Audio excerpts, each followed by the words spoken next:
Have you ever done a self-assessment? In other words, have you asked yourself, am I full-hearted with this thing I'm doing, or am I only doing it in a half-hearted way? Am I feeling strong-hearted in this particular context of my life? Or am I a little bit weak-hearted or ambivalent?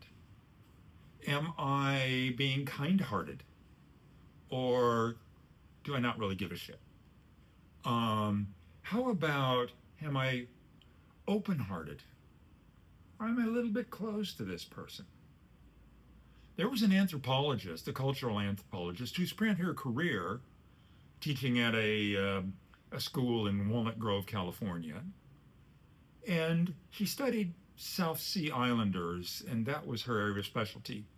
And she was a cultural anthropologist, but she called herself a spiritual anthropologist because she looked at the dynamics of the population she studied and looked at their spiritual process and used these terms of open-hearted and strong-hearted and kind-hearted to talk about the people she studied.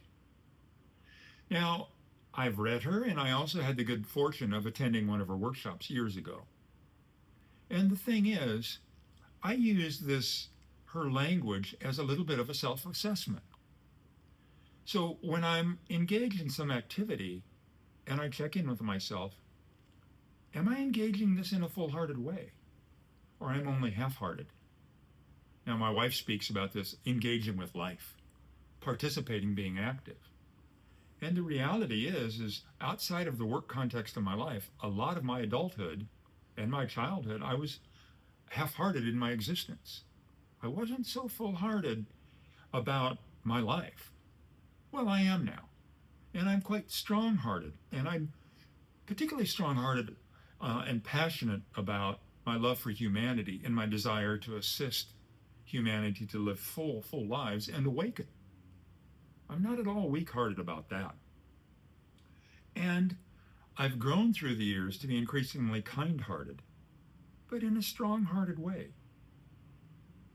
And so these concepts of full-heartedness or half-heartedness or open-heartedness or closed-heartedness, kind-heartedness, or a little angry-hearted. Whatever all this is, I invite you to use these terms to do a check-in and self-assessment from time to time. In fact, in any context or in any moment of your life. Because if you want to go to a certain place, you got to know where you're starting from. And if you're starting from a half-hearted place, you better damn well be aware of it, so you can make the necessary changes in yourself to become full-hearted so that you can actually move there. Because it might simply be that a full-heartedness is the exact resource you need to get you from where you are to where you want to go. If this content or video resonates with you, leave some comments. Thanks for watching. Take good care. Bye.